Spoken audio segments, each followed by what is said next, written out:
Faqalallahu ta'ala fil Qur'anil Karim, a'udzu billahi minasyaitonir rajim.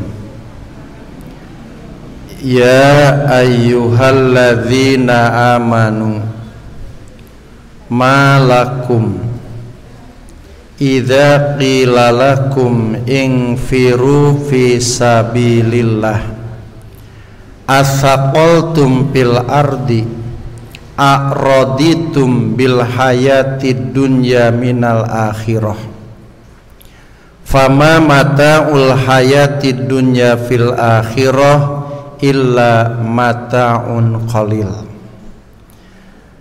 Bubuka surat Al-Maidah ayat 38. Asbabul nuzul dari ayat itu, ketika Rasul, para sahabat atau masyarakat Arab pada waktu itu mengalami cuaca panas yang tentunya kita membayangkan bukan panasnya di kita, tapi panas di sana.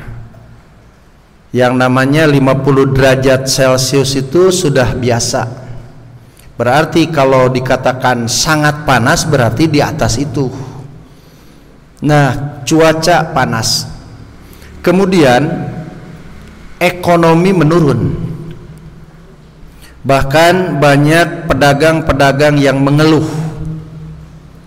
Dan biasanya kalau musim kemarau itu, ini jalan-jalan putus, kemudian mata pencaharian itu rusak. Makanya biasanya di situ ada syariat istisqa, ayat syariat istisqa.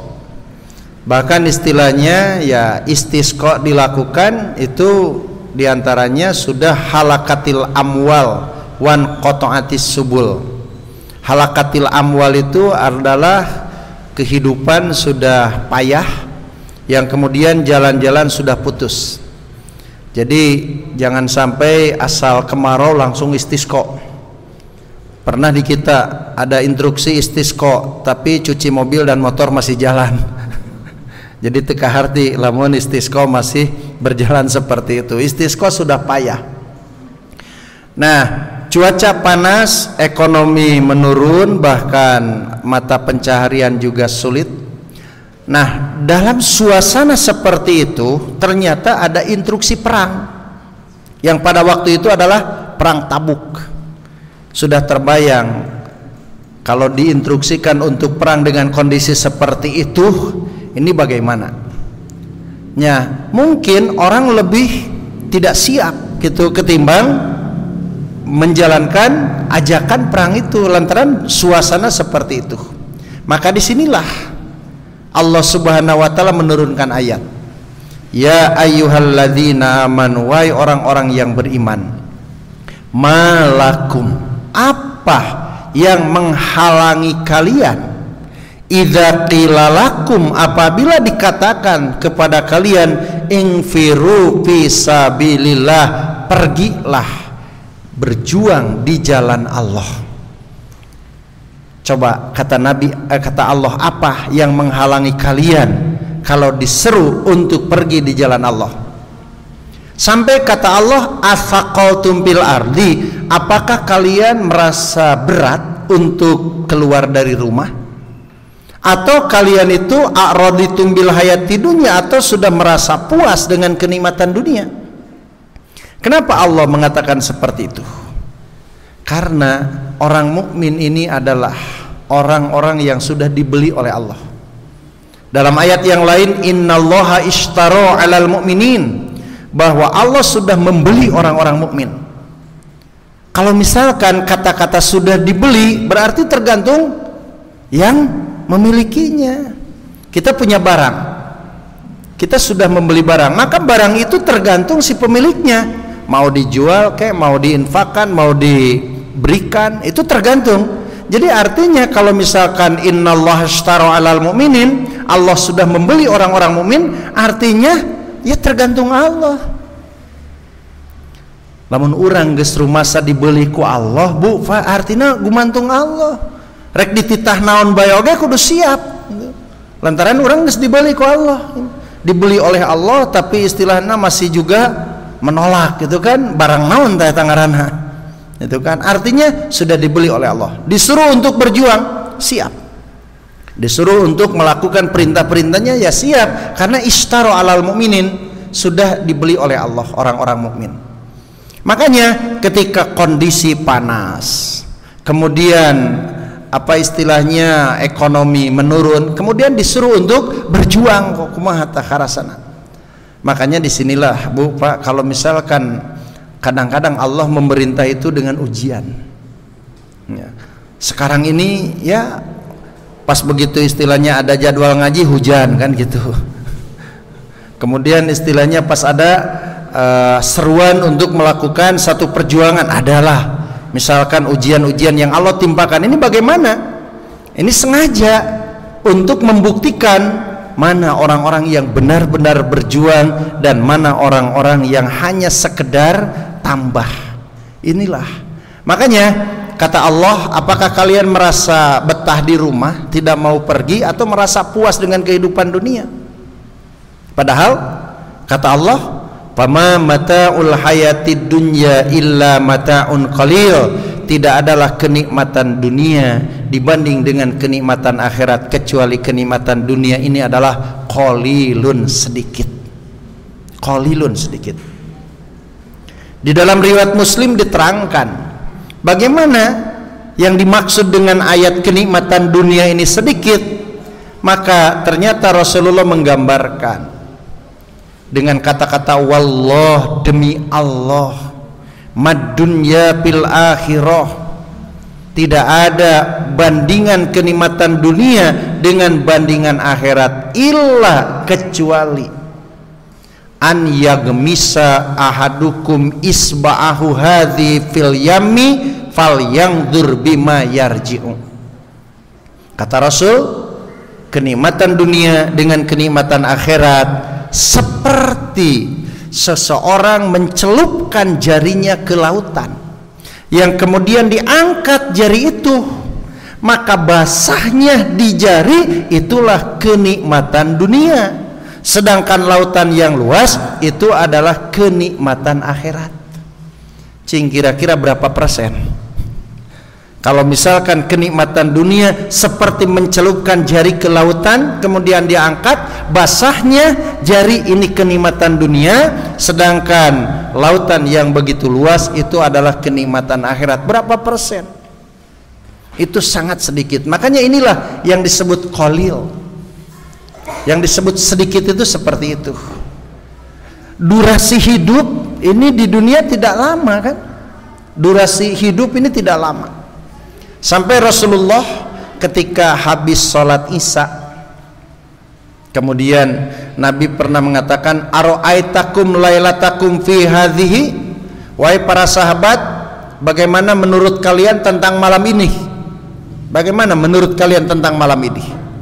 Para sahabat tidak ngomen, tidak menjawab. Rasul melanjutkan, fa inna ra'sa mi'ati sanatin la tabqa mimman huwa alal ardi ahadun. Kata Rasulullah, sesungguhnya setiap akhir 100 tahun sudah tidak tersisa lagi manusia di muka bumi.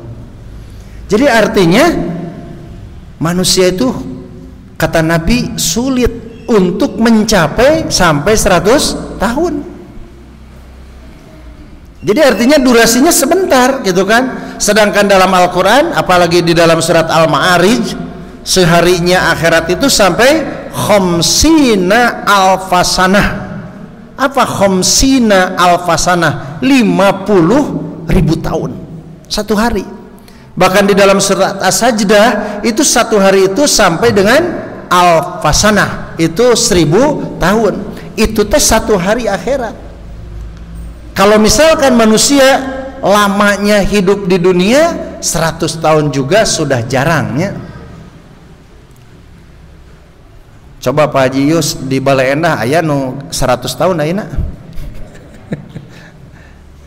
Dipikir heula da teu aya merenya, itu kan. Ini menunjukkan bahwa manusia itu relatif singkat. Ya. Jadi terus berjalan. Makanya ya hidup di dunia ini bukan menambah umur tapi mengurangi jatah. Jadi hidup di dunia itu bukan menambah umur tapi mengurangi jatah. Yang Allah jatahkan berapa tahun, ini dipotong, tinggal berapa lagi. Nah, oleh sebab itu maka disinilah Allah mengingatkan, kalau disuruh untuk berjuang, apa sebenarnya alasannya? Apakah malas kamu? Suka apa istilahnya berdiam di rumah, atau memang sudah merasa puas dengan kehidupan dunia? Padahal kehidupan dunia itu tidak seberapa dibanding dengan kehidupan akhirat, kenikmatan akhirat. Katanya di dunia ini orang yang terkaya ini memiliki kekayaan sampai 400 triliun. Katanya di Indonesia katanya sampai memiliki 150 triliun. Tapi ternyata si pemiliknya itu sudah tidak merasakan kenikmatannya. Kemudian durasi umurnya sangat relatif singkat, hanya sekedar cerita saja. Inilah kenikmatan. Makanya apa alasannya untuk tidak berjuang? Apa alasannya untuk tidak pergi fisabilillah? Jadi ulah kaganggu dengan cuaca, kaganggu dengan urusan ekonomi, kaganggu dengan berbagai kegiatan. Kalau sudah sampai terhadap perintah Allah, jalankan. Kenapa? Karena Allah memerintah itu sesuatu yang baik, bukan sesuatu yang jelek. Nah, oleh sebab itu maka disinilah yang perlu kita bangkitkan apa? Yang perlu kita bangkitkan adalah keyakinan. Keyakinan. Lamun geus yakin itu bakal semangat gitu kan? Tidak usah diperintah, kalau yakin maka dia akan segera melaksanakan. Kalau misalkan kita sebagai pedagang, kita sebagai pengusaha, kemudian ada satu keyakinan yang dapat menguntungkan, semangat tidak? Pasti semangat, gitu kan? Orang Cigonewah, gitu kan? Orang Rahayu, ketika diinformasikan ada barang yang murah di Tangerang, kain yang murah di Tangerang, langsung kabayang batina besar. Itu kan langsung semangat kan untuk mengejar barang itu. Jangankan siang, malam pun dikejar. Kenapa? Semangat, lantaran itu keuntungan. Kalau kita yakin itu atas keuntungan-keuntungan yang Allah berikan, muncul semangat. Tapi mungkin lemah keyakinan, maka tidak semangat juga. Makanya ini Nabi sampai mengatakan, ma akhafu ala ummati illa dha'ful yakin. Kata Nabi, tidak ada yang paling aku takutkan dan khawatirkan terhadap umatku kecuali lemah keyakinan. Itu nu dipikahariwang ku Rasul mah lemah keyakinan. Karena janji-janji Allah teh, karena janji-janji nu dituangkan dalam Al-Qur'an itu lemah terhadap keyakinan, maka semangat pun jadi lemah. Orang sini saya yakin tentang masalah bagaimana Allah memberikan pahala tentang berjamaah, pasti tahu secara ilmu. Tapi kalau lemah yakinnya, lemah semangat untuk berjamaahnya, gitu kan. Tapi lamun yakin, semangatnya bakal muncul. Wahnya sampai para sahabat kalau ketinggalan itu sampai merasa prihatin. Kalau mereka ketinggalan tidak berjuang, mereka ketinggalan tidak infak, mereka ketinggalan dari tolabul ilmi, mereka merasa prihatin. Kenapa? Karena tahu bahwa di situ adalah luar biasa pahala-pahalanya. Adi urang mah pan lamun teu infak teh alhamdulillahnya. Untung saya cenah teu ngaji, jadi eta kabagian proposal. Kalah ka untung. Harusnya prihatin, kenapa saya tidak kebagian jalan ke surga? Kenapa saya tidak punya tiket ke surga? Harusnya begitu. Inilah yang Nabi khawatirkan terhadap umat adalah dha'ful yakin, lemah keyakinan. Ibu bapak, kalau urusan ilmu sekarang saya yakin mudah. Jadi akses ilmu itu sekarang dipermudah. Bahkan istilahnya kalau kita mau keterangan apapun, kita tinggal buka Google langsung muncul kan, gitu kan. Wah, iya butuh dalil, iya oprek-oprek langsung keluar kan ayeuna mah. Jadi akses ilmu teh enteng, tapi tentang persoalan keyakinan. Kenapa sekarang dari masa ke masa justru banyak orang yang lemah beribadah, bukan semangat beribadah. Padahal akses ilmu lebih mudah karena keyakinan yang lemah, dhaful yakin. Kalau para sahabat kadang-kadang mendadak diajak untuk perang. Jadi ulah kagambar perang Nabi teh istilahnya di planning sampai 1 tahun ke depan. Tidak. Kadang-kadang banyak seruan yang mendadak. Itu musuh di depan mata, ayo kita siap untuk melawan musuh. Maka para sahabat dengan ajakan Nabi itu mereka langsung robitu, mereka siap ribat. Jadi mereka siap gitu kan, apapun yang mereka bisa jalankan. Aya nu tanagana, aya nu hartana. Ada orang mapan diajak ngadadak mah wah, atuh cenah dudak dadak ngajak teh. Memangna ari maot di planning gitu. Jadi ini Nabi itu mengajak para sahabat tidak sampai istilahnya diagendakan. Terus istilahnya 1 tahun ini perang ini tidak, kadang-kadang mendadak. Tapi mereka lantaran yakin ini seruan Allah, ini adalah seruan Rasulullah, maka mereka dengan penuh kegiatan, penuh kesibukan, banyak keluarga, banyak istilahnya acara-acara, tapi lantaran ini adalah seruan Allah dan Rasul dan yakin pahalanya besar, sudah. Jadi teu aya istilahnya pertimbangan yang lain. Ini adalah seruan Allah dan Rasul dan tinggal dijalankan. Lamun diurang misalkan ngadadak diajak perang kumaha tah? Wah mikirna oge lila pisan, bari geus dipikir teh lain deh. Gitu kan? Dengan berbagai hailah, dengan berbagai alasan-alasan. Inilah. Jadi muncul keyakinan. Datang hujan tidak peduli, datang panas teu jadi masalah. Pokoknya ini seruan Allah dan Rasul, jalankan, sudah beres. Itu kalau muncul keyakinan. Lemah keyakinan bakal istilahnya mengeluh dan mengeluh. Ada tidak perintah Allah untuk mencelakakan manusia? Tidak ada. Semuanya perintah Allah itu adalah untuk menguntungkan. Cing ari di titah perang eta teh titah cilaka atau titah salamet? Lilanya orang mikirna. Lamun Rasul ngajak perang itu nitah salamet, nitah cilaka. Kalau orang berpikirnya tentang masalah hidup dan mati, mungkin ari perang mah kabeh ge nitah cilaka meureun gitunya.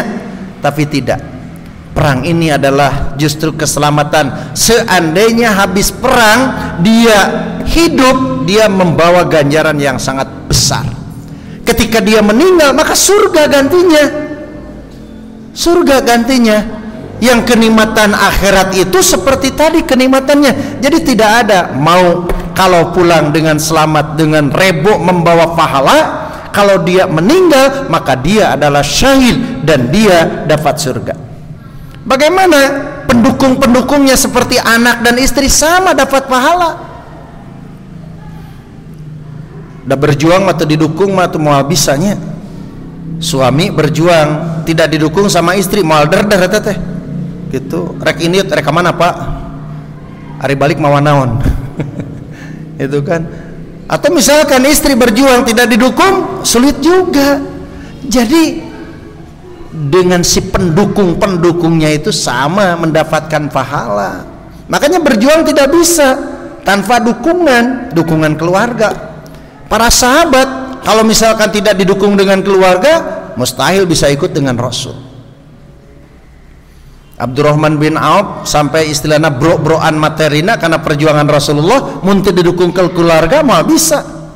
Pasti meureunnan dihalang-halang ku keluarga kan jadi ripuh kan rek berjuang teh. Padahal dia berjuang, kemudian keluarganya membantu perjuangan, suaminya sama dapat pahala. Nah makanya disinilah. Jadi yang muncul atau yang harus dibangun adalah tentang keyakinan. Nabi sangat khawatir terhadap dhaful yakin, lemah keyakinan. Makanya di dalam riwayat yang lain Rasulullah mengatakan, "Sholahul hadhil ummah," beresnya umat ini adalah dengan dua. Apa? Az-zahadah wal yakin. Beres umat ini adalah dengan zuhud dan dengan yakin. Apa zuhud? Zuhud dengan zai, bukan dengan jim. Zuhud artinya orang yang zuhud ini adalah bukan orang yang mengabaikan dunia, bukan orang meninggalkan dunia, tapi zuhud ini adalah orang yang lebih mementingkan akhirat dan mementingkan pahala dari Allah. Bukan tidak penting dunia, mereka sama membutuhkan, mereka penting terhadap dunia, tapi lebih mementingkan akhirat, lebih mementingkan pahala dari Allah. Itulah yang disebut zihadah. Orang yang zuhud bukan menghalalkan yang haram, mengharamkan yang halal, bukan meninggalkan dunia, bukan mengabaikan dunia, tapi dia dalam hidupnya tetap akhirat lebih utama, bahwa ganjaran dari Allah ini lebih prioritas. Inilah orang yang zuhud. Beres. Jadi lamun jalma misalkan geus boga pikiran pahala dari Allah lebih utama, jadi tidak ada gangguan untuk berjuang. Tapi lamun teh mati jalma lebih utama, maka nanti pahala dari Allah diabaikan. Makanya banyak orang yang justru istilahnya tidak bisa menjalankan perintah Allah lantaran dengan kegiatan ini, lantaran dengan kesibukan ini, lantaran dengan materi dan materi. Itu artinya tidak ada nilai-nilai zuhud. Saya yakin ibu bapak juga kalau misalkan dari maghrib sampai isya kan punya kegiatan, minimal lalajo TV kegiatan anak. Teteh ulah disebut kegiatan, itu kan kegiatan, atau nundutan di rumah itu kayak kegiatan. Nah, tapi meninggalkan semua kegiatan-kegiatan itu, saya butuh pahala dari Allah. Saya butuh ganjaran, maka mengorbankan waktu-waktu itu dari kegiatan-kegiatan yang lain. Saya gunakan kegiatan ini. Ini adalah nilai-nilai dari sifat zuhud. Al-yakin, yakin itu akan menumbuhkan semangat. Percaya diri, yakin mah. Seperti zaman sekarang harus yakin, Bu. Ulah loba keraguan. Yakin saya sehat, ya sudah sehat. Ongko mah yakin sehat tapi angere sieun ku bisi. bisi anu eta teh yakin teh eta teh. Ari yakin mah moal. Nah, maka keyakinan itu yang Nabi bangkitkan umat ini adalah al-yakin. Beres umat kalau az-zahadah dan yakin. Kemudian halakuha, rusaknya umat itu adalah al-bakhil wal amal. Apa al-bakhil? Kikir, pedit. Orang yang punya ilmu pedit ilmuna. Orang yang punya tenaga pedit tenagana. Punya waktu pedit waktuna. Punya harta pedit hartana. Ini rusak. Moal aya jalma nu teu ngaluarkeun ilmu, moal aya jalma nu teu ngaluarkeun tanaga, moal aya jalma nu teu ngaluarkeun harta. Ngan di mana ngaluarkeunana? Nya. Orang istilahnya banyak mengeluarkan harta tapi bukan fisabilillah, belum tentu dikatakan orang itu adalah derma.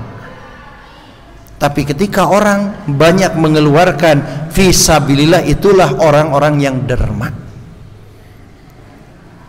Cina eta jelema pedit pisan, unggal dipenta pikeun acara hura-hura meni hese, lain pedit begitu mah justru apik, teliti. Orang yang bakhil ini adalah orang-orang yang tidak ada kontribusi dalam sabilillah. Hartana teu aya kontribusina, ilmuna, tanagana, kesempatanana, itu orang bakhil. Rusak. Orang-orang Bani Israel dulu hancur lantaran memang umatnya pada waktu itu adalah dengan bakhil. Di dalam lafaz yang lain Rasul mengatakan salasun muhlikah, ada 3 yang membinasakan. Apa diantaranya? Suhun muta'un, artinya kekikiran yang terus diikuti. Yang kedua adalah rusaknya umat itu adalah dengan apa? Dengan al-amal, dengan hamzah, bukan dengan ain. Al-amal, apa al-amal? Angan-angan. Jadi karena ibadah teh hanya menghayal, entar nanti, tak gitu itu teh. Diajak berjuang entar nanti. Coba ini misalkan ada bantuan untuk pembangunan masjid, pesantren, entar nanti, tedar-dar gitu kan. Itu banyak orang yang berangan-angan di dalam kebaikan.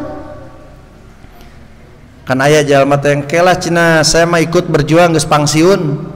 Nya geus pangsiun teh neangan digawe nu anyar. Atuh kira-kira berjuangna kan. Ke cina geus beres pangsiun neangan gawe deui nu anyar. Nanti kalau sudah proyek ini selesai saya akan bergabung. Geus beres proyek eta buat lagi proyek yang lain. Jadi kapan selesainya? Karena kan untuk beribadah itu, untuk berjuang ini tidak perlu menunggu nanti. Sekarang yang kita bisa lakukan apa? Berapa? Makanya Ibnu Umar ini mengingatkan, itu ada Bu di dalam Bulughul Maram, dalam kitab Zihad wal Wara. Ibnu Umar mengatakan, idza asbahta fala tantadiril masa wa idza amsaita fala tantadiris sobah. Jika kamu ada kesempatan pagi, jangan menunggu sore. Jika kamu ada kesempatan sore, jangan menunggu pagi-pagi. Kenapa? Kita tidak akan tahu waktu yang akan datang. Moal apal naon bakal terjadi. Bisa wae ayeuna sehat, isuk gering. Bisa wae ayeuna hirup, isuk maut, kan gitu.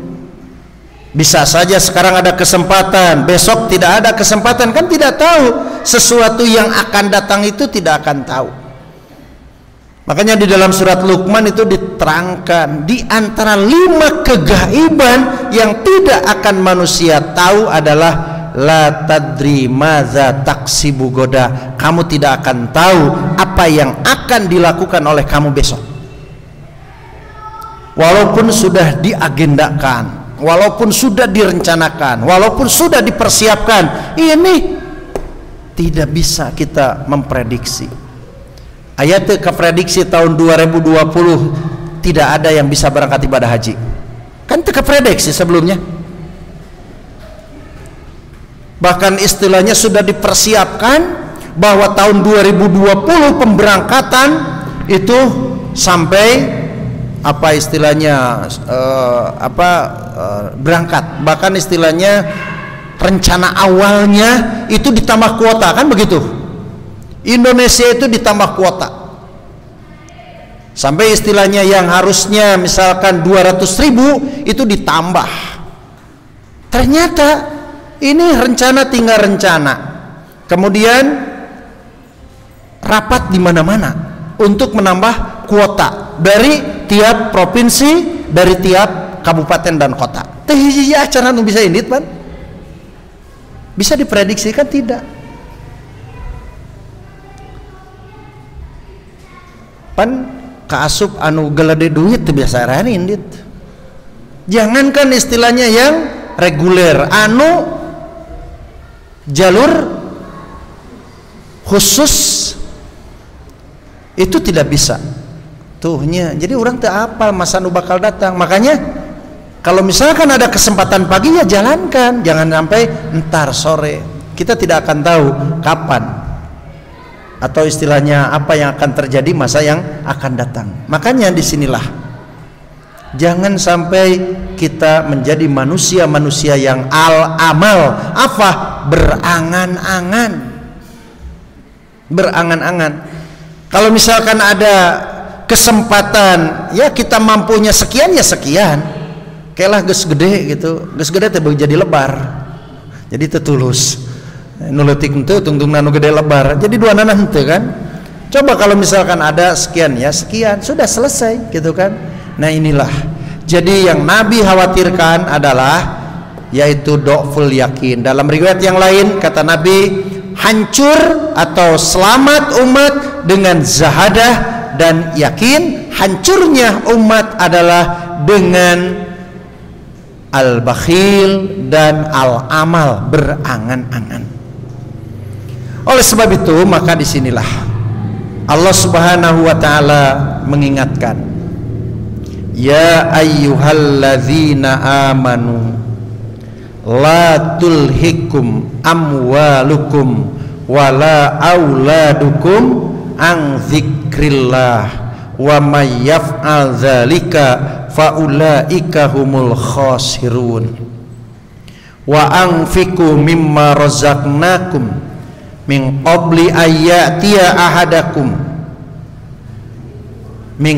ayyatiya ahadakumul maut fayaqula rabbi laula akhartani ila ajalin qarib fa asaddaqa wa akum minas solihin. Kata Allah, wahai orang-orang yang beriman, la tulhikum, janganlah menjadi lalai kalian. Dengan apa? Auladukum, amwalukum wa auladukum, dengan harta dan anak. Biasanya orang justru lalai dalam ibadah, an dzikrillah, itu faktor materi. Bisa saja dengan pekerjaan, ujung-ujungnya materi. Bisa saja dengan perniagaan, ujung-ujungnya materi. Bisa saja dengan jabatan, ujung-ujungnya materi. Kata Allah, wahai orang-orang yang beriman, janganlah kalian lalai an dzikrillah, dari ibadah kepada Allah dengan amwal dan aulad. Wa may yaf'al dzalika, barang siapa yang melakukan itu, lalai dari zikir kepada Allah dengan amwal dan aulad, faulaika humul khasirun, maka rugilah. Lamun jalma tapi kata ibadah gitu tapi beunghar, rugi untung? Rugi untung? Menurut pandangan Quran rugi, Bu. Kenapa? Karena kekayaan dan kesenangan dunia ini kecil. Justru itu yang rugi itu, karena itu meninggalkan keuntungan yang sangat besar itu. Eta rugi nate. Makanya kata Nabi, janganlah tertarik dengan orang-orang yang fajir, dengan orang-orang yang apa istilahnya kufur. Walaupun mereka itu secara kasat mata luar biasa secara duniawi, tapi tetap faulaika humul khasirun, kata Allah rugi. Wa may yaf'al dzalika faulaika humul khasirun. Oleh sebab itu maka di sini wa anfiqu mimma razaqnakum, penekanannya anfiqu mimma razaqnakum, infakkan apa yang kami rizkikan. Kan rizki teh ulah materi hunggulnya. Bisa rizki ini adalah ilmu, rizki ini tenaga, rizki ini waktu, umur, materi. Coba keluarkan di jalan Allah, infak teh. Anfiku fi sabilillah, anfiku mimma razaqnakum min qabli ayatiya ahadakumul maut, sebelum maut menjemput kalian. Jadi lain orang nyamperkeun kana maut, tapi maut anu ngadatangan ka urang. Jadi mau bisa orang menghindari dari sebuah kematian. Kenapa? Karena dijemput. Jadi tidak ada manusia mendatangi mati, yang ada adalah mati mendatangi manusia. Jadi orang teh keur ngadaguan jemputan sebenarnya mah. Buka irah tadi jemputna teh. Jadi kita itu sedang menunggu jemputan. Jadi coba anfiku mimma razaqnakum min qabli ayatiya ahadakumul maut. Bagaimana kalau sudah tidak ada kesempatan? Fayaqula rabbi laula akhartani ila ajalin qarib, ya Allah berilah kesempatan sebentar saja. Jadi minta kepada Allah agar diberi kesempatan. Fa asaddaku, aku akan sodakohkan, wa akun minas solihin, dan aku akan menjadi orang-orang soleh. Nanti penyesalan Jadi ketika orang sudah kematian di depan mata atau mungkin sudah mati, maka yang akan terjadi adalah penyesalan. Sampai di dalam riwayat yang lain Rasulullah mengatakan, seandainya dia ditawarkan oleh Allah, jika kalian memiliki emas sebesar gunung, maukah kamu infakkan di jalan Allah? Maka dia akan mengatakan, saya semuanya habiskan di jalan Allah. Karena mereka sudah melihat seperti apa azab Allah dan seperti apa yang disebut surga. Hari ayeuna pan rada lilanya orang mikir teh, rek sodakoh teh, rek berjuang teh lila. Naon sababna? Lantaran memang kita hanya sekedar baru ilmu yang kita dapati dalam Al-Quran, beklum ainal yakin. Sampai fa'asodaku wa kuminas solin, aku akan sodakohkan dan aku akan menjadi orang-orang yang soleh. Itu bakat tingku sieun-sieuna siksa Allah jeung tertarikna yang disebut surga. Maka di dalam riwayat Muslim sampai diterangkan, ketika ada orang yang meminta kepada Allah kesempatan, ya Allah, aku minta kesempatan ke dunia, aku akan berbuat baik, aku akan menjadi orang soleh, aku akan infakkan di jalan Allah. Bagaimana? Kata Allah, kadzabta, engkau berdusta. Tidak kurang yang mengingatkan dari Quran, tidak kurang mengingatkan dari hadis, kamu tidak percaya. Ayeuna kakara hayang aya kesempatan balik deui ka dunia, rek nginfakeun, rek sodakokeun, rek berjuang, tapi kata Allah, kadzabta, engkau berdusta. Nah, oleh sebab itu maka disinilah Allah mengingatkan, la tulhikum amwalukum wala auladukum an dzikrillah wa may yaf'al dzalika faulaika humul khasirun. Oleh sebab itu maka disinilah kalau kita kembali kepada tadi, bahwa ketika Allah menyeru infiru fi sabilillah, pergilah di jalan Allah, kira-kira apa yang menghalangi kamu? Apakah merasa betah di rumah atau kamu merasa puas dengan kehidupan dunia? Padahal kehidupan dunia dibanding dengan kehidupan akhirat adalah qalil, sangat sedikit. Tapi kita perlu juga ingat bahwa inilah ketika manusia menjalankan perintah Allah Subhanahu wa ta'ala, kalau tidak ada keyakinan selalu dihalangi dan terhalangi. Matak bu, lamun panggih jeung parentah Allah kudu siap nyingkahkeun hahalangna. Lamun panggih jeung parentah Allah kudu siap nyingkahkeun hahalangna. Tapi kade lamun panggih jeung panyarek ti Allah kudu kuat kuda-kudana lantaran disundrungkeun. Ya, paham teu? Jadi kana kagoreng patutan mah didorong-dorong teh ku setan teh, mata loba nu ti kusruk. Dimbung-bungo ge hayu didorong-dorong, matak sing kuat ku kuda-kudana, sing kuat akidahna, sing kuat ta ilmuna, lantaran dikusruk-kusruk didorong-dorong. Tapi kalau terhadap perintah Allah justru dihalang-halang, tak eta. Matak loba nu teu indit gitu kan, lantaran dihalangan. Orang rek maju aya panghalang, cicing ngitung-tung nama. Padahal ulah cicingnya harusnya hindarkan penghalang itu dan kita pergi. Inilah. Makanya ada dua hal yang perlu kita ketika mendapatkan sebuah perintah, awas bahwa di perintah itu ada penghalang, tapi ketika ada larangan maka hati-hati karena biasanya didorong-dorong gitu, surung-surung gitu karena eta larangan-larangan Allah Subhanahu wa taala.